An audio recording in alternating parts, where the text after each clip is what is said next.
ഈ ഡാൻസ് പ്രാക്ടീസുമായി ബന്ധപ്പെട്ടുകൊണ്ട് ഞാൻ ചേട്ടൻ്റെ ചെറിയ ചീത്ത കേട്ടിട്ടുണ്ടായിരുന്നു എനിക്ക്. കാരണം ഏതു സമയം ഫോൺ വീട്ടിലേക്ക് വരും.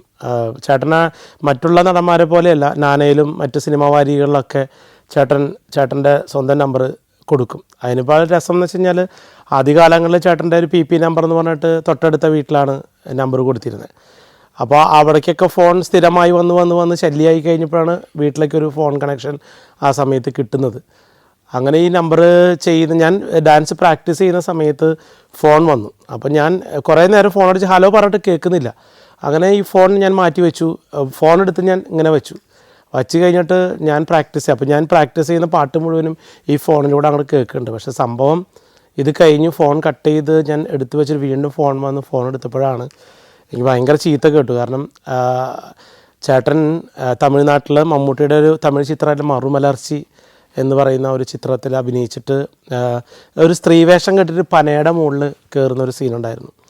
അങ്ങനെ ആ പനയുടെ മുകളിൽ കയറിയിട്ട് പക്ഷേ എന്തോ സ്ലിപ്പ് ചെയ്ത് താഴേക്ക് പോകുന്നു. അപ്പോൾ ഈ പനയുടെ ഈ ഗ്രിപ്പ് മുഴുവനും ഇങ്ങനെ ഉരഞ്ഞ് ചേട്ടൻ്റെ തൊലി മുഴുവനും ഉരിഞ്ഞു പോയി. അങ്ങനത്തെ ഒരു അവസ്ഥയിൽ ഹോസ്പിറ്റലൈസ് ചെയ്തൊരു സമയത്തായിരുന്നു വിളിച്ചത്. പക്ഷെ ഞാൻ ഈ പറഞ്ഞ മാതിരി ഡാൻസിന് എന്നോടുള്ളൊരു ഭ്രാന്തും പിന്നെ ഇവിടെ സ്ഥിരം ഇങ്ങനെ ഫോൺ വിളിയിൽ വരും. ചേട്ടൻ ആ സമയത്ത് വിളിക്കുമെന്നൊരു തോന്നൽ നമുക്കുണ്ടായില്ല. അങ്ങനെ എന്താ പറയുക, ചേട്ടൻ അങ്ങനെ അത്രയും അപകടം പറ്റി വളരെയധികം ഇങ്ങനെ കൈയൊക്കെ കെട്ടി വല്ലാത്തൊരവസ്ഥയിലാണ് ചേട്ടനെ അന്ന് കൊണ്ടുവന്നത്. പക്ഷെ അതൊക്കെ നമുക്ക് എന്താ പറയുക, നമ്മൾ ചെയ്തൊരു തെറ്റ് പോലെയാണ്, വിഷമാണ് നമുക്കത്. അന്ന് അങ്ങനെ ഒരു ഫോൺ എടുക്കാതെ നമ്മൾ മാറ്റി വെച്ചതും നമ്മൾ ഈ കലയോടുള്ളൊരു അർപ്പണ മനോഭാവത്തിൻ്റെ ഒരു കാര്യം പറയായിരുന്നു. അപ്പോൾ അങ്ങനെയാണ് കലയോടുള്ള ഈ ചേട്ടൻ പറഞ്ഞതനുസരിച്ച് തന്നെ ഈ കലയിൽ നിത്യേന പ്രവർത്തിക്കാനും അത് പ്രാക്ടീസ് ചെയ്യാനും, രാവിലെ പുഴയിൽ നീന്താൻ പോവും, വീട്ടിൽ വന്ന് പ്രാക്ടീസ് ചെയ്യും. അശ്രാന്തമായ പരിശ്രമമാണ് ഏതു സമയത്തും ഈ നൃത്തവുമായിട്ട് സദാസമയം നൃത്തമുദ്രകളും സ്വപ്നങ്ങളുമായിട്ടാണ് നടന്നുകൊണ്ടിരുന്നത്. അപ്പോൾ വീട്ടിൽ എന്തൊരു അത്യാഹിതം ഉണ്ടായാൽ പോലും നമ്മൾ നൃത്തം എന്ന് പറയുന്നത് ജീവിതത്തിൽ നിന്ന് മാറ്റിവെക്കാൻ പറ്റുന്ന ഒരു ഘടകമല്ല. അതുപോലെ തന്നെ ചേട്ടൻ്റെ വിവാഹം ചാലക്കുടിയിലൊരു കോസ്മോസ് ഓഡിറ്റോറിയം, പോട്ട ധ്യാന കേന്ദ്രത്തിൻ്റെ അടുത്തായിരുന്നു ചേട്ടൻ്റെ കല്യാണം നടന്ന ഓഡിറ്റോറിയം. കല്യാണമൊക്കെ ക്ഷണിക്കാൻ ഞാൻ തന്നെയാണ് പലയിടങ്ങളിലൊക്കെ പോയി കല്യാണം ക്ഷണിച്ചത്. ഒരുപാട് സ്ഥലങ്ങളിൽ നിന്ന് ക്ഷണിച്ചു, ഒരുപാട് ആൾക്കാരൊന്ന് രാവിലെ വന്നു. പക്ഷേ ഈ കല്യാണം നടത്തിയാൽ പോലെ കല്യാണത്തിന് സദ്യ ഉണ്ടല്ലോ. ഞാൻ നോക്കിയപ്പോൾ അന്ന് ദിലീപേട്ടൻ്റെയും അതുപോലെ മഞ്ജുവിൻ്റെ കല്യാണം കഴിഞ്ഞിട്ടുള്ള ഒരു സമയമായിരുന്നു. ഇവർ കല്യാണത്തിന് എന്താ പറയുക, ദിലീപേട്ടൻ, മഞ്ജുവായിട്ട്, ദിവ്യ ഉണ്ണി, പിന്നെ സുരേഷ് ഗോപി സാറ്, അങ്ങനെ ഒരുപാട് ആൾക്കാർ, ഇനിയും വരാത്ത ആൾക്കാരില്ല. അതുപോലെ അത്രയും ഈ സ്റ്റാറുകളൊക്കെ കണ്ടിട്ട് ആൾക്കാർ മൊത്തം ഈ ബാരിക്കേഡൊക്കെ കെട്ടി നിർത്തിയിട്ട് കുറേ കഴിഞ്ഞപ്പം ഈ ദിലീപേട്ടനും മഞ്ജു വാര്യരും കൂടെ ചേട്ടൻ്റെ കല്യാണത്തിന് വന്നതോടുകൂടി ഈ ബാരിക്കേഡ് മൊത്തം അങ്ങോട്ട് പൊട്ടി. ഈ ജനങ്ങൾ മുഴുവനും ആ കല്യാണ ഓഡിറ്റോറിയത്തിലേക്ക് കയറി. പിന്നെ എന്താ പറയുക, സദ്യ വിളമ്പിനോടത്തുനിന്നും മറ്റെല്ലാ കാര്യങ്ങളും കൈവിട്ടു പോയി. ഞാൻ ശരിക്കും പറയണമെങ്കിൽ ചേട്ടൻ മണവാളനാണല്ലോ, അല്ലെങ്കിൽ എല്ലാ കാര്യങ്ങൾക്കും ചേട്ടൻ ഇടപെടുന്ന ആളാണ്. മണവാളനായിട്ട് വേദിയിൽ നിൽക്കുമ്പോൾ അദ്ദേഹത്തിന് ഇറങ്ങി ഒന്നും ചെയ്യാൻ പറ്റില്ല. നമ്മളുടെ കൈ വിട്ടുപോയി ശരിക്കും പറഞ്ഞാൽ. ഞാൻ സത്യം പറയണമെങ്കിൽ അവിടെ നിന്ന് മാറി ആ സ്റ്റേജിൻ്റെ പുറകിൽ സ്ഥലത്ത് പോയിട്ട് മാറിയിരിക്കേണ്ട ഗതികേടെ. കാരണം വിളിച്ചവരും വിളിക്കാത്തവരുമായിട്ടുള്ള അദ്ദേഹത്തിൻ്റെ നമുക്കങ്ങനെ സെപ്പറേറ്റ് ചെയ്യാൻ പറ്റില്ല. കാരണം അദ്ദേഹത്തെ സ്നേഹിക്കുന്നവരാണ് എല്ലാവരും. പക്ഷേ ഭക്ഷണം കൊടുക്കുന്ന കാര്യത്തിൽ ചേട്ടൻ അതിന് ഏറ്റവും നിർബന്ധമുള്ള ഒരാളാണ്. എല്ലാവർക്കും എന്തൊരു വിശേഷ ദിവസം ഉണ്ടെങ്കിലും ഭക്ഷണം വെച്ച് കൊടുക്കുന്ന ഒരാളാണ്. അങ്ങനെ ആ ഭക്ഷണം കൊടുക്കുന്ന ഒരു സാധനം ആകെ പാളിപ്പോയി. എനിക്ക് തോന്നുന്നൊരു 7 മണി വരെ കണ്ട് അന്ന് ചേട്ടൻ്റെ കല്യാണത്തിന് ചേട്ടൻ തന്നെ പറയും, കഴിഞ്ഞിട്ടുണ്ടെങ്കിൽ ഉടനെ അത് ചെയ്ത് വേഗം കൊടുക്കണം. കാരണം ഈ ചാലക്കുടി തന്നെ അദ്ദേഹം അയ്യപ്പൻ്റെ വിളക്ക് നടത്തും. ഈ വിളക്ക് നടത്തുമ്പോൾ ഇത് തന്നെയാണ് അവസ്ഥ. അതായത് കൃത്യം ഇത്ര ആൾക്ക് സദ്യ എന്നുള്ളതല്ല ആൾ പറയുക. ആൾ ഇടയ്ക്കിടയ്ക്ക് പറയാറുണ്ടല്ലോ, അപ്പോൾ അത്രയും നാഴി അരി ഇട്ടാൽ മതിയോ, ഇത്രയും നാഴി അരി ഇട്ടാൽ മതിയോ എന്നൊക്കെ പറഞ്ഞ് അദ്ദേഹം ഇങ്ങനെ തമാശയെ കൂടെ പറയുന്ന സംഭവങ്ങൾ യഥാർത്ഥത്തിൽ അവിടെ ഉണ്ടാവുന്നതാണ്. അപ്പോൾ ഈ 500 പേർക്ക് ഇത്ര സദ്യ വെച്ചാൽ മതിയല്ലേ, അപ്പോൾ അത്ര മതിയോ, ചിലപ്പോൾ ആൾക്കാർ കൂടിയാലോ, ചിലപ്പോൾ കൂടാം, എന്നാൽ പിന്നെ കൂടുതലല്ല, എന്നാൽ ശരി അങ്ങനെ ഇടാം. ഈ പറയുന്ന കുറേ കൂട്ടുകാരന്മാരും ഇതൊക്കെ ആളുടെ ലൈഫിലുള്ളതാണ്. അങ്ങനെ ഈ അയ്യപ്പ ഭക്തി പിന്നെ വിളക്ക് നടക്കുന്ന സമയത്ത് ഒരുപാട് ആൾക്കാർ, വിളക്കിന് ഇപ്പോൾ അങ്ങനെ ക്ഷണിച്ചിട്ടല്ലല്ലോ വരുന്ന ആൾക്കാർക്ക്. അപ്പോൾ 2-3 ട്രിപ്പ് കഴിയുമ്പോഴേക്കും പിന്നെ അരി കഴിയും, ചോറ് കഴിയും. അപ്പോഴേക്കും ആളവിടുന്ന് പതുക്കെ മാറും. ആൾക്കിങ്ങനെ ആൾക്കാർ ചോറിന് വേണ്ടി വെയിറ്റ് ചെയ്യണത് കാണാൻ ഇഷ്ടമല്ല. അപ്പോൾ ഈ വരുന്ന ഏറ്റ ആൾ പറയും, ആദ്യം എണ്ണം പറഞ്ഞാൽ നമുക്കതനുസരിച്ച് ചെയ്യാം. അപ്പോൾ ഇങ്ങനെ അരി ഇട്ടുകൊണ്ടിരിക്കുക. അപ്പോൾ ആ സമയത്ത് ആൾ എന്നെ തള്ളിവിടും. നീ പോയി നോക്ക്, നീ പോയി അവിടെ നിൽക്കുക, അതായോ നോക്ക്, ആയെങ്കിൽ വിളിക്കുക, അരിയായിട്ട് എന്നെ വിളിച്ചാൽ മതി, അതുവരെ എന്നെ വിളിക്കണ്ട എന്ന് പറഞ്ഞിട്ട് ആൾ മാറി നിൽക്കും. അപ്പോൾ ഇങ്ങനെ ഒരുപാട് ധൈര്യം ഉണ്ടെങ്കിലും ചെറിയ ചെറിയ കാര്യങ്ങൾക്ക് ചേട്ടൻ ദുർബലനായി പോകുന്ന ചില സാഹചര്യങ്ങളുണ്ടായിരുന്നു. അതിങ്ങനെയുള്ള ചില കാര്യങ്ങൾ, ഭക്ഷണം തയ്യാണ്ട് വരിക, അല്ലെങ്കിൽ ചില സാഹചര്യങ്ങളിൽ ആൾക്ക് ചെയ്യാൻ പറ്റാവുന്ന കാര്യങ്ങൾ ചെയ്യാൻ പറ്റാതെ വരിക. എന്തിനാണ് ചാലക്കുടി പുഴയിൽ അദ്ദേഹം വള്ളംകളി വരെ നടത്തിയിട്ടുണ്ട്. ചാലക്കുടിയിലെ പുഴയിലെ വള്ളംകളി എന്ന് വെച്ച് കഴിഞ്ഞാൽ, വള്ളംകളി എന്ന് പറയുമ്പോൾ നമുക്കറിയാം ആ ദേശത്തെ ആൾക്കാരും അവിടെ ഉണ്ടായാലാണ് വള്ളംകളിക്കൊരു മത്സരം ഫീൽ ചെയ്യുള്ളൂ. പക്ഷേ വള്ളംകളി ചാലക്കുടി ആൾക്കാർക്ക് കാണാൻ വേണ്ടിയിട്ട് ചാലക്കുടി പുഴയിലേക്ക് ആലപ്പുഴയിൽ നിന്നും അവിടെ നിന്ന് ഇവിടുന്ന് ഫേമസ് ആയാലും ചുണ്ടൻ വള്ളങ്ങളെ പൈസ കൊടുത്ത് കൊണ്ടുവന്ന് ഇവിടെ മത്സരം നടത്തുകയാണ്. ഇത് വള്ളംകളി എങ്ങനെ നടത്തുന്നറിയാം. അപ്പോൾ അത്രയും ലോറിയിൽ കയറ്റി വള്ളങ്ങൾ കൊണ്ടുവന്ന് ഇവിടെ മത്സരം നടത്തി കൊണ്ടുവരാനും പൈസ കൊടുക്കണം, മത്സരം നടത്തി സമ്മാനത്തുക കൊടുക്കണം. അപ്പോൾ ഇതൊക്കെ ആൾ ചെയ്തത് ചാലക്കുടിക്കാർക്ക് വേണ്ടിയിട്ടായിരുന്നു. അപ്പോൾ ജനങ്ങളും മണിച്ചേട്ടനും തമ്മിൽ അത്രയും ഒരു ഇമ്പാക്റ്റ് ആൾ ഉണ്ടാക്കിയെടുത്തിട്ടുണ്ടായിരുന്നു. അദ്ദേഹത്തിന് ജനങ്ങളെ തൃപ്തിപ്പെടുത്തണം എന്നൊരാളായിരുന്നു. ഏതു സമയത്തും കലയുടെ രൂപത്തിലായാലും അല്ലെങ്കിൽ സ്നേഹത്തിൻ്റെ രൂപത്തിലായാലും ഒരു ഭക്ഷണം കൊടുക്കുന്ന കാര്യത്തിലായാലും ഒക്കെ ചേട്ടൻ്റെ ഒരു കയ്യൊപ്പ് നിറഞ്ഞിട്ടുള്ളൊരു ജീവിതമായിരുന്നു അദ്ദേഹത്തിൻ്റെ എല്ലാ സാംസ്കാരിക പ്രവർത്തനങ്ങളിൽ നിന്നും നമുക്ക് മനസ്സിലാക്കാൻ കഴിഞ്ഞിട്ടുള്ളത്. ചേട്ടൻ്റെ വേർപാട് ഇന്നും നമ്മുടെ മനസ്സിൽ, ആ ദിവസങ്ങൾ നമ്മൾ 2016 മാർച്ച് 6 എന്നൊരു ദിവസം നമ്മുടെ മനസ്സിലുണ്ട്. അന്ന് എനിക്ക് തോന്നുന്നു ശനിയോ ഞായറോ ഒറ്റോ ആയിരുന്നു ഞാനവിടെ ക്ലാസ് എടുക്കുന്നത്. ചേട്ടൻ നമ്മുടെ അച്ഛൻ്റെ സ്മാരകത്തിൽ ഞാനവിടെ ക്ലാസ് എടുക്കുന്നുണ്ട് അന്ന്. അപ്പോൾ അന്ന് വൈകുന്നേരം ഒരു 6:30-7 മണിയോട് കൂടിയാണ് എനിക്ക് ഫോൺ വരുന്നത്. അതായത് മാർച്ച് 5-ന് 2016 മാർച്ച് 5-ന് ചേട്ടൻ ഇങ്ങനെ അമൃതയിലാണ്, സീരിയസ് ആണ്, പെട്ടെന്ന് വരണമെന്ന് പറഞ്ഞിട്ട്. അപ്പോൾ എന്താ പറയുക, എൻ്റെ സുഹൃത്ത് ഞാനും കൂടെ അവിടേക്ക് ഓടിയെത്തിയപ്പോൾ ചേട്ടൻ വെൻറ്റിലേഷനിലാണ്. അപ്പോൾ ഡോക്ടർ ഞങ്ങൾ വിളിച്ചു, പറഞ്ഞു മണി എന്ത് കഴിച്ചതെന്ന് പറഞ്ഞാലാണ് ആൻറ്റിഡോസ് കൊടുക്കാൻ പറ്റുള്ളൂ, ഇപ്പോൾ അബോധാവസ്ഥയിലാണ് എന്നുള്ള രീതിയിൽ പറഞ്ഞറിഞ്ഞു. അങ്ങനെ ഞാൻ പുറത്തേക്ക് ഇറങ്ങി അദ്ദേഹത്തിൻ്റെ കൂടെ ഉണ്ടായിരുന്ന സുഹൃത്തുക്കളോട് മുഴുവനും നമ്മൾ കാര്യങ്ങൾ ചോദിച്ചിട്ടൊന്നും ആരും ഒന്നും പറയുന്നില്ല, ഒരു വിഷയം പറയുന്നില്ല. പിന്നീട് അദ്ദേഹം മാർച്ച് 6-ന് അദ്ദേഹം മരിച്ചു കഴിഞ്ഞ് കുറച്ച് ദിവസങ്ങൾക്കകം പോസ്റ്റ്മോർട്ടം റിപ്പോർട്ട് വരികയാണ്. അതിൽ പറയുന്നത് Mani was died on methyl alcohol poisoning എന്നാണ് കോസ് ടു ഡെത്ത് പറയുന്നത്. അദ്ദേഹത്തിന് ചെറിയ തോതിൽ ലിവർ സിറോസിസിൻ്റെ അസുഖം ഉണ്ടായിരുന്നു. അപ്പോൾ ഇത് രണ്ടും കൂടിയതുകൊണ്ട് നമ്മൾ എന്താണ് മരണകാരണം എന്നറിയാതെ നമ്മൾ നിശബ്ദരായിട്ടിരിക്കുകയായിരുന്നു. പക്ഷേ ഈ കോസ് ടു ഡെത്ത് വന്നതോടുകൂടി ചാനലുകൾ മുഴുവനും നമ്മളെ വിളിച്ചു തുടങ്ങി. അപ്പോൾ ഈ കോസ് ടു ഡെത്തിൽ ഇങ്ങനെയാണ് പറഞ്ഞിരിക്കുന്നത്. അപ്പോൾ മീഥൈൽ ആൽക്കഹോൾ പോയ്സണിങ് എങ്ങനെ ശരീരത്തിലേക്ക് എത്തും, സാധാരണ ഒരു മനുഷ്യൻ്റെ ഉള്ളിലേക്ക് എങ്ങനെ എത്തും എന്നുള്ള രീതിയിലൊക്കെ പിന്നെ ചർച്ചകൾ വന്നു. പിന്നെയാണ് നമ്മൾ ഈ മാർച്ച് 5 ദിവസങ്ങളെക്കുറിച്ച് നമ്മൾ അന്വേഷിക്കുന്നത്.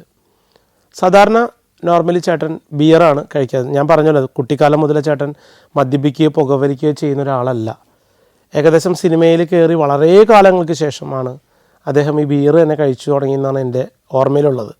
എൻ്റെ കൺമുമ്പിൽ അങ്ങനെ അദ്ദേഹം ഒരുപാട് മദ്യപിച്ച് വരുന്ന ഒരു സാഹചര്യമൊന്നും ഇന്നത്തെ പറയുന്ന പോലെ ഉണ്ടായിട്ടില്ല.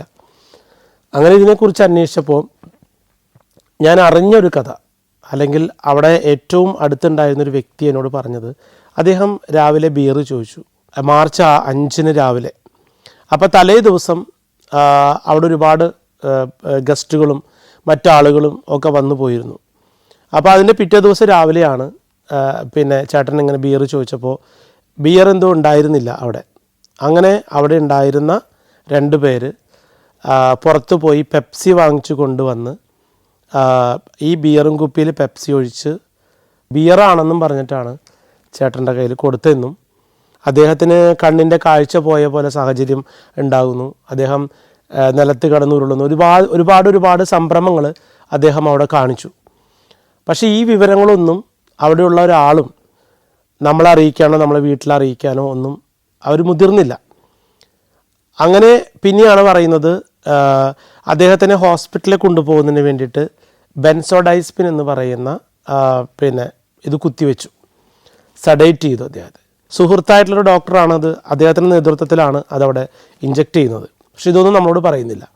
ഇതിന് ശേഷം ഇവർ പിന്നെ ചേട്ടൻ്റെ വസ്ത്രങ്ങൾ, ചേട്ടൻ അവിടെ നിലത്ത് കിടന്ന് ഉരുണ്ടെന്നും പിന്നെ ആ വസ്ത്രങ്ങൾ അവർ പിന്നെ മാറ്റി വേറെ വീട്ടിലേക്കോ അല്ലെങ്കിൽ മറ്റാരെയും അറിയിക്കാതെ ഇവർ വേറെ ഒരു കടയിൽ പോയിട്ട് ചാലക്കുടി മാർക്കറ്റിൽ പോയി ഒരു അദ്ദേഹത്തിന് ഇടാനുള്ള ഡ്രസ്സ് വാങ്ങിച്ചു കൊണ്ടുവരുന്നു. അത് കഴിഞ്ഞിട്ട് ഏകദേശം ഒരു 3 മണി 4 മണിയോട് കൂടിയാണ്, ഉച്ചയ്ക്ക് ശേഷമാണ് അമൃത ഹോസ്പിറ്റലിലേക്ക് എത്തിക്കുന്നത്. വീട് ഓപ്പോസിറ്റ് ഡയറക്ഷനാണ്, പക്ഷേ എന്തായാലും ഒരു എന്താ പറയുക 200 മീറ്റർ പോലും ഇല്ല, അത്രയ്ക്കും ദൂരമുള്ള ഒരു 50 മീറ്റർ കഷ്ടിയുള്ള ഈ വണ്ടി തിരിഞ്ഞ് പോകുന്ന സ്ഥലത്തേക്ക് തിരിഞ്ഞ് വീട്ടിലറിയിക്കാനായിട്ട്. അതോടൊപ്പം തന്നെ ഞാൻ ക്ലാസ് എടുക്കുന്നതിന് മുമ്പിലൂടെയാണ് അദ്ദേഹത്തെ കൊണ്ടുപോയത്. ഞാനവിടെ ക്ലാസ് എടുക്കുന്നുണ്ടായിരുന്നു. അതിനു മുൻപ് പാടിയിലേക്ക് പോയൊരു വ്യക്തിയുമായിട്ട് ഞാൻ അവിടെ സംസാരിച്ചതാണ്. ആ സമയത്ത് ചേട്ടൻ അവിടെ ഒരുപാട് ബുദ്ധിമുട്ട് അനുഭവിക്കുന്ന സമയമായിരുന്നു ഞാൻ പിന്നീട് അറിഞ്ഞു. അദ്ദേഹം എന്നോട് പറഞ്ഞില്ല. അങ്ങനെ ഞങ്ങളോട് ആരോടും പറയാണ്ടാണ് ഈ ഡ്രസ്സൊക്കെ മാറ്റി അദ്ദേഹത്തെ ഹോസ്പിറ്റലിലേക്ക് കൊണ്ടുപോകുന്നത്. ഇത് ഞാൻ പറയാൻ കാരണം മറ്റൊരു ദുരൂഹത ഇതിൽ പറയുന്നത്, ഇപ്പോൾ സിറോസിസ് പേഷ്യൻസിന് സാധാരണ ഒരു അസുഖം വന്നാൽ പോലും ഒരു പാരസെറ്റമോൾ ഗുളിക പോലും കൊടുക്കാൻ പാടില്ല. അങ്ങനെ ഇരിക്കുന്ന സാഹചര്യത്തിലാണ് ഇവർ ബെൻസോഡൈസ്പിൻ എന്ന് പറയുന്ന ഈ സഡേഷൻ കുത്തിവയ്ക്കുന്നത്. ഇത് പറയാൻ കാരണം അദ്ദേഹത്തിന് പണ്ട് കുറച്ച് നാളുകൾക്ക് മുമ്പ് വിട്രോവൽ സിൻഡം അദ്ദേഹം കഴിച്ചിരുന്ന സമയത്ത് ശേഷം പിന്നെ കുറേ കാലം അദ്ദേഹം ഒന്നും കഴിക്കാതിരുന്ന സാഹചര്യത്തിലാണ് അത് ഉണ്ടാവുന്നത്. അപ്പോൾ ഡോക്ടറെ കാണിക്കാൻ വേണ്ടി കൊണ്ടുപോകാൻ വേണ്ടി ഡോക്ടറെ അടുത്ത് ചാലക്കുടിയിലെ ഡോക്ടറെ അടുത്ത് ചെന്നപ്പോൾ ആ ഡോക്ടർ ഈ അദ്ദേഹത്തിൻ്റെ പിയോട് പറയുന്നത് ഞാൻ എൻ്റെ ചെവി കൊണ്ട് കേട്ടതാണ്. പിന്നെ ജോബിക്കറിയാലോ, മണിക്ക് മറ്റൊരു തരത്തിലുള്ള സഡേഷൻ കൊടുക്കാൻ പാടില്ല, പാരസെറ്റമോൾ ഗുളിക പോലും കൊടുക്കാൻ പാടില്ല, അദ്ദേഹത്തെ നിങ്ങൾ നിർബന്ധപൂർവ്വം പിന്നെ ആശുപത്രിയിലേക്ക് എത്തിക്കുക വേണ്ടതെന്ന് പറഞ്ഞു. അപ്പോൾ അങ്ങനെ ബെൻസോഡൈസ്പിൻ പാരസെറ്റമോൾ ഗുളിക പോലും കൊടുക്കാൻ പറ്റാത്ത ഒരാളെയാണ് ഞങ്ങളുടെയോ അല്ലെങ്കിൽ ആരുടെയോ കുടുംബക്കാരുടെയോ അനുവാദമൊന്നുമില്ലാതെ ഈ പാടിയിൽ വെച്ച് വെറും ഒരു പറമ്പിൽ നികൃഷ്ടമായ രീതിയിൽ അദ്ദേഹത്തെ കുത്തിവെച്ചിട്ട്, ഇനിയിപ്പം അവർക്ക് ഹോസ്പിറ്റലിൽ കൊണ്ടുപോകാൻ വേണ്ടിയിട്ടാണെങ്കിൽ പോലും ഞങ്ങളോട് ആരോടെങ്കിലും പറയാമായിരുന്നു ഒരു വാക്ക്. ഇവരെല്ലാവരും പറയുന്നു ഭാര്യയും മകളുമായിട്ടൊക്കെ വഴക്കിലാണ്. അങ്ങനെ ഒരു പ്രശ്നമേ അവിടെ ഉണ്ടായിട്ടില്ല. കാരണം തൊട്ട് 2 ആഴ്ച മുമ്പ് ഫെബ്രുവരി 4-ന് ആണ് ചേട്ടൻ്റെ വിവാഹ വാർഷികം. ഈ വിവാഹ വാർഷികം പാടിയിൽ വെച്ച് വളരെ ഗംഭീരമായിട്ട് നടത്തിയ ഒരു ദിവസമായിരുന്നു. അതിന് ഒരുപാട് ആൾക്കാർ വന്നിരുന്നു. പാട്ടും ഗാനമേളകളും കലാപരിപാടികളൊക്കെ. ഫെബ്രുവരി 4 കഴിഞ്ഞിട്ട് ഫെബ്രുവരി മാർച്ച് 5-നാണ് ഈ ഒരു വിഷയം. ജസ്റ്റ് ഒരു മാസം. ഈ സമയത്തിനുള്ളിൽ എന്ത് വേർപിരിയലും എന്ത് പിണക്കാന്ന് പറയുന്നത്. ഇതൊക്കെ സോഷ്യൽ മീഡിയയിലൂടെ ഓരോ ആളുകൾ അവരവർക്ക് തോന്നുന്ന രീതിയിൽ പറഞ്ഞുണ്ടാക്കുന്ന അത്തരത്തിലൊരു സാങ്കേതിക. ചേട്ടൻ പാടിയിൽ വന്നിരിക്കുന്നത് ആദ്യമേ മുതൽ ചേട്ടൻ പാടിയിലിരിക്കുന്ന ഒരാളാണ്. പാടിയിൽ ഒരുപാട് കാര്യങ്ങൾ ഞാൻ പറഞ്ഞല്ലോ, കലാപരമായിട്ടും സൗഹൃദപരമായിട്ടും ഒക്കെ അദ്ദേഹം ചെലവഴിക്കുന്ന പാടിയിലാണ്. കാരണം ഒരു വീട്ടിലേക്ക് ആളുകൾ വന്നു പോകുന്നതിന് പരിമിതികൾ ഉണ്ടാവുമല്ലോ. അപ്പോൾ അദ്ദേഹത്തിന് ഇഷ്ടമുള്ള ഒരു ഔട്ട് ഹൗസിൽ പോയിരിക്കുന്നു, സംസാരിക്കുന്നു, അവിടെ എല്ലാവരുമായിട്ട് മിങ്കിൾ ചെയ്യുന്നു, അത്രയേ ഉള്ളൂ ഉണ്ടായിട്ടുള്ളൂ. അതിന് അപ്പോഴേക്കും ഈ രീതിയിലാണ് പറയുന്നത്. പക്ഷേ ഇവരാരും തന്നെ ബന്ധപ്പെട്ടവരെ അറിയിക്കാം. കാരണം ഞങ്ങളുടെ സഹോദരിമാരെ മക്കളുണ്ട്, ഇവരൊക്കെ ആയിട്ട് ബന്ധങ്ങളുള്ള ആൾക്കാരാണ്. ഞാനവിടെ ക്ലാസ് എടുക്കുന്നുണ്ട്. ഞങ്ങളെ അറിയിച്ചു കഴിഞ്ഞാൽ നമുക്ക് അവരെ അറിയിക്കാൻ പറ്റും. അവരെയും അറിയിച്ചിട്ടില്ല, ഭാര്യയും മകളെ അറിയിച്ചിട്ടില്ല, എന്നെയും അറിയിച്ചിട്ടില്ല. ഞങ്ങളുടെ കുടുംബത്തിലുള്ള സഹോദരിമാരെ മക്കളൊക്കെ ബന്ധമുള്ള ആൾക്കാർ, ഇവരെ ആരും അറിയിക്കാണ്ടാണ് ഇവർ ഈ ഹോസ്പിറ്റലിലേക്ക് ബെൻസോഡൈസ്പിൻ കുത്തിവെച്ച് അദ്ദേഹത്തെ കൊണ്ടുപോകുന്നത്. അമേരിക്കയെ ഇനി ടെലിവിഷനിലൂടെയല്ല നേരിൽ തന്നെ കാണാം.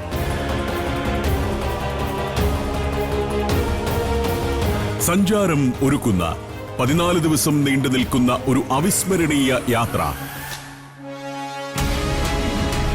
Wonders of USA.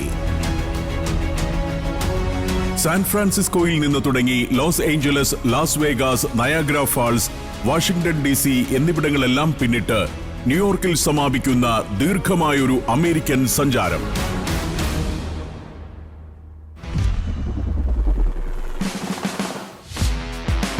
അത്ഭുതകരമായ കാഴ്ചകളിലേക്കും അനുഭവങ്ങളിലേക്കുമുള്ള യാത്ര കൂടിയാണിത്.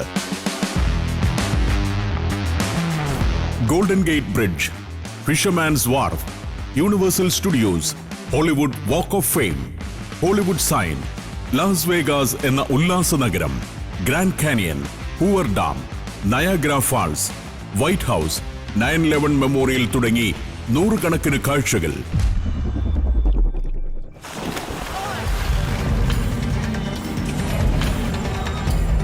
നിങ്ങളുടെ ജീവിതത്തിൽ ഒരിക്കലും മറക്കാനാവാത്തതായിരിക്കും ഈ അമേരിക്കൻ സഞ്ചാരം. US വിസയുള്ളവർ ബുക്കിംഗിനും കൂടുതൽ വിവരങ്ങൾക്കും ഉടൻ വിളിക്കൂ. ഫോൺ 75919 സന്ദർശിക്കൂ sanjaram.com. അങ്ങനെ 6 മണിയോട് കൂടിയാണ് ഇവർ ഹോസ്പിറ്റലിലേക്ക് 3 മണിക്ക് എത്തിച്ചു എന്ന് പറയുന്നു, 3:30 എത്തിച്ചു എന്ന് പറയുന്നു. അത് കഴിഞ്ഞ് 6 മണിയോട് കൂടിയാണ് എനിക്ക് ഇൻഫർമേഷൻ കിട്ടുന്നത്. ഞാനൊരു 7 മണിയായപ്പോഴത്തേക്കും അത്രയും ഡേഞ്ചറസ് ആയിട്ട് പോയിട്ട് അമൃതയിലെത്തിയപ്പോൾ ഞാൻ ചെല്ലുമ്പോൾ വെൻറ്റിലേഷനിലാണ്. ഡോക്ടറെ ചോദിച്ച് കയറിയപ്പോൾ വെൻറ്റിലേഷനിൽ കയറ്റിയിരിക്കുകയാണ്. അപ്പോൾ ICUന്ന് പുറത്തേക്ക് ഇറക്കിയിട്ട് എന്നോട് സംസാരിച്ചു, മണി എന്ത് കഴിച്ചു എന്ന് പറഞ്ഞാലാണ് ഞങ്ങൾക്ക് ആൻറ്റിഡോസ് ചെയ്യാൻ പറ്റുള്ളൂ. കൂടെയുള്ളവരോട് ചോദിച്ചിട്ട് ഒന്നും പറയുന്നില്ല, എന്താ സംഭവിച്ച കാര്യം എന്നുള്ള കാര്യം ഞങ്ങൾക്ക് അറിയുന്നില്ല. അപ്പോൾ ഉണ്ടായിട്ടുള്ള സംഭവം നമുക്കറിയാം. ഈ എന്താ പറയുക, മിഥൈൽ ആൽക്കഹോൾ ഉള്ളിൽ ചെന്നിട്ടുണ്ട്, അതിനോടൊപ്പം തന്നെ ബെൻസോഡൈസ്പിൻ കുത്തിവെച്ച സഡേഷൻ ഉള്ളിൽ ചെന്നിട്ടുണ്ട്. അപ്പോൾ ഇതൊക്കെ പറയാതിരിക്കുകയാണ് ഇവർ. അത് കഴിഞ്ഞ് ഏകദേശം 5-ാം തീയതി രാത്രി കഴിഞ്ഞ് 6-ാം തീയതി പിന്നെ വെളുക്കാറായപ്പോഴത്തേക്കും ഡോക്ടർമാർ ICUന്ന് വിളിച്ച് പെട്ടെന്ന് വരണം എന്ന് പറഞ്ഞു. അപ്പം അമൃതയിൽ താമസിക്കാൻ പറ്റുന്നതുകൊണ്ട് മറ്റൊരു സ്ഥലത്താണ് താമസിക്കുന്നത്. അവിടെ നിന്ന് ഓടി വന്ന് ICUലേക്ക് ചെന്നപ്പോൾ പറഞ്ഞു, ഇങ്ങനെ ഞങ്ങൾ പിന്നെ ബ്ലഡ് എല്ലാം കൾച്ചർ ചെയ്ത് എല്ലാ കാര്യങ്ങളും തിരിച്ചറിഞ്ഞു, മണിയുടെ ഉള്ളിൽ ഇത്തരത്തിലുള്ള വിഷാംശങ്ങൾ ചെന്നിട്ടുണ്ട്, അപ്പോൾ അതുകൊണ്ട് ഞങ്ങൾ പോലീസിൽ അറിയിക്കുകയാണെന്ന് പറഞ്ഞിട്ട് ഡോക്ടേഴ്സ് തന്നെയാണ് നമ്മളോട് നേരിട്ട് പറയുന്നത്. അവിടെ നിന്ന് ഇൻഫർമേഷൻ ചേരാനുള്ള പോലീസ് സ്റ്റേഷനിലേക്ക് അറിയിക്കുകയാണ്. ഇതാണ് ചേട്ടൻ്റെ മരണത്തിന് മുമ്പുള്ള അവസ്ഥ. അത് കഴിഞ്ഞ് ഏകദേശം അന്ന് ഒരു ഉച്ചയ്ക്ക് ശേഷം ആയപ്പോഴത്തേക്കും 6-ാം തീയതി ഉച്ചയ്ക്ക് ശേഷം ആയപ്പോഴത്തേക്കും ചേട്ടൻ്റെ അവസ്ഥകളൊക്കെ മാറി തുടങ്ങി. ഒരു വൈകുന്നേരത്തോടു കൂടി പിന്നെ ഡോക്ടർ എന്നെ വിളിച്ചു, നമ്മൾ വെൻറ്റിലേഷനിൽ നമുക്ക് അധിക സമയം നിർത്താൻ പറ്റില്ല, അതുകൊണ്ട് വെൻറ്റിലേഷൻ നമുക്ക് ഊരണം, ചേട്ടൻ്റെ അവസ്ഥ വളരെ മോശമാണ് എന്ന് പറഞ്ഞുകൊണ്ട് ഇനിയിപ്പം കാർഡിയാക് അറസ്റ്റ് സംഭവിക്കാം എന്നൊക്കെ പറഞ്ഞുകൊണ്ട് ഞാൻ ICUവിൽ നിൽക്കുമ്പോഴാണ് ഇത്തരത്തിലുള്ള കാര്യങ്ങളും പറഞ്ഞത്. ഏകദേശം ഒരു 6-ാം തീയതി വൈകുന്നേരത്തോടു കൂടി ആണ് ചേട്ടൻ നമ്മളെ വിട്ടു പോകുന്നത്. അപ്പോൾ ഇത്രയും ദുരൂഹമായ സാഹചര്യങ്ങൾ അദ്ദേഹത്തിൻ്റെ മരണത്തിലുണ്ടായിരുന്നു. പിന്നെ അദ്ദേഹത്തിൻ്റെ പോസ്റ്റ്മോർട്ടം റിപ്പോർട്ടിൽ വളരെ കൃത്യമായി നമ്മൾ ഒരു 4-5 പോസ്റ്റ്മോർട്ടം റിപ്പോർട്ടുള്ള ഫോറൻസിക് ഡോക്ടേഴ്സിനെ പോയി കണ്ടു. ഇത് ഫോറൻസിക് ചെയ്തിട്ടുള്ള ആളെ നമ്മൾ പോയി വിശദമായിട്ട് സംസാരിച്ചു. അതിന് മറ്റു പല ചാനലിലെ ആളുകളൊക്കെ നമ്മുടെ കൂടെ ഉണ്ടായിരുന്നു. അപ്പോൾ അവർ കൃത്യമായിട്ട് പറഞ്ഞു ഇത് മിഥൈൽ ആൽക്കഹോൾ പോയ്സണിങ് തന്നെയാണ്. അത് പിന്നെ ഫോറൻസിക് ലാബിലേക്ക് അയച്ച് ടെസ്റ്റ് ചെയ്ത് കഴിഞ്ഞ് റിസൾട്ട് വന്നു. അപ്പോൾ ചേട്ടന് ഏകദേശം ഡയാലിസിസ് 2 പ്രാവശ്യം ഡയാലിസിസ് ചെയ്തിട്ടുണ്ട്. 2ാമത്തെ ഡയാലിസിസ് ഫിനിഷ് ചെയ്യുന്നതിന് മുമ്പാണ് അദ്ദേഹത്തിൻ്റെ മരണം സംഭവിക്കുന്നത്.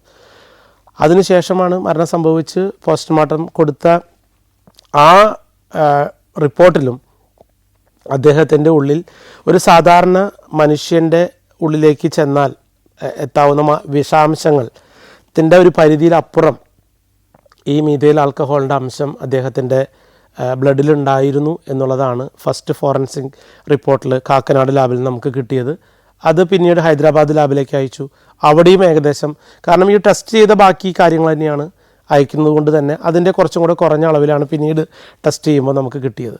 പക്ഷേ എങ്കിലും ഈ മിഥൈൽ ആൽക്കഹോളിൻ്റെ സാന്നിധ്യം ഇതിലുണ്ട് എന്ന് കൃത്യമായിട്ട് പറയുന്നുണ്ട്. പക്ഷേ ഇത് പച്ചക്കറി കഴിച്ചതിലൂടെയും അല്ലെങ്കിൽ മറ്റേതെങ്കിലൂടെയാണ് മിഥൈൽ ആൽക്കഹോൾ ഉള്ളിലേക്ക് ചെന്നത് എന്നുള്ളത് എനിക്ക് വിശ്വസിക്കാൻ പറ്റുന്ന ഒരു സാഹചര്യമല്ല.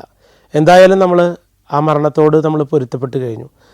ഏകദേശം ഒരു 4-5 വർഷം ഈ അന്വേഷണവുമായി തന്നെ മുന്നോട്ട് പോയിട്ടുണ്ടായിരുന്നു. അത് പോലീസിൻ്റെ അന്വേഷണം ഒട്ടും തൃപ്തികരമായിരുന്നില്ല. അതുപോലെ തന്നെ CBIയുടെ അന്വേഷണ ഉത്തരവും നമ്മൾ വിചാരിക്കുന്ന രീതിയിലുള്ള ഒരു കണ്ടെത്തലിലേക്ക് നയിച്ചിട്ടില്ല. കാരണം ഇത് പച്ചക്കറി കഴിച്ചതിലൂടെ ഒരു സിറോസിസ് പേഷ്യൻ്റ് ആയതുകൊണ്ടാണ് ഇവർ അങ്ങനെ പറയുന്നത്. ഞങ്ങളൊക്കെ അന്വേഷിച്ചപ്പോൾ ഒരു ഹ്യൂമൻ ബോഡിയിലേക്ക് എത്താൻ പറ്റാത്ത വിഷം എത്തിക്കഴിഞ്ഞാൽ അദ്ദേഹത്തിന് ക്യാൻസർ ആണെങ്കിൽ പോലും അദ്ദേഹം മരണപ്പെടാനുള്ള സാധ്യതയുണ്ട്. അങ്ങനെ ഇരിക്കെ ഈ ഒരു കാലഘട്ടത്തിൽ ഇങ്ങനെ ഇത് പറയുന്നതോട് എൻ്റെ മനസ്സിനോട് അല്ലെങ്കിൽ ഞങ്ങളുടെ മനസ്സിനോട് ഒരിക്കലും ഇതിനോട് യോജിക്കാൻ പറ്റുന്ന ഒരു റിസൾട്ടുകളല്ല നമുക്ക് ഇതുവരെയും കിട്ടിയിട്ടുള്ളത്. എന്തായാലും അദ്ദേഹം കൂടുതൽ തെളിവുകൾ നമുക്ക് CBIയിലേക്ക് കൊടുക്കേണ്ടി വന്നു. കൊടുക്കാനായിട്ട് നമ്മുടെ കയ്യിൽ സാധ്യതകളില്ല. കാരണം അദ്ദേഹത്തിൻ്റെ ബോഡി ദഹിപ്പിച്ചു പോയി. പിന്നെ മറ്റു കാര്യങ്ങൾ അവർ അന്ന് തന്നെ അദ്ദേഹം ഉടുത്ത വസ്ത്രങ്ങളും എല്ലാം തീയിട്ട് കളഞ്ഞു.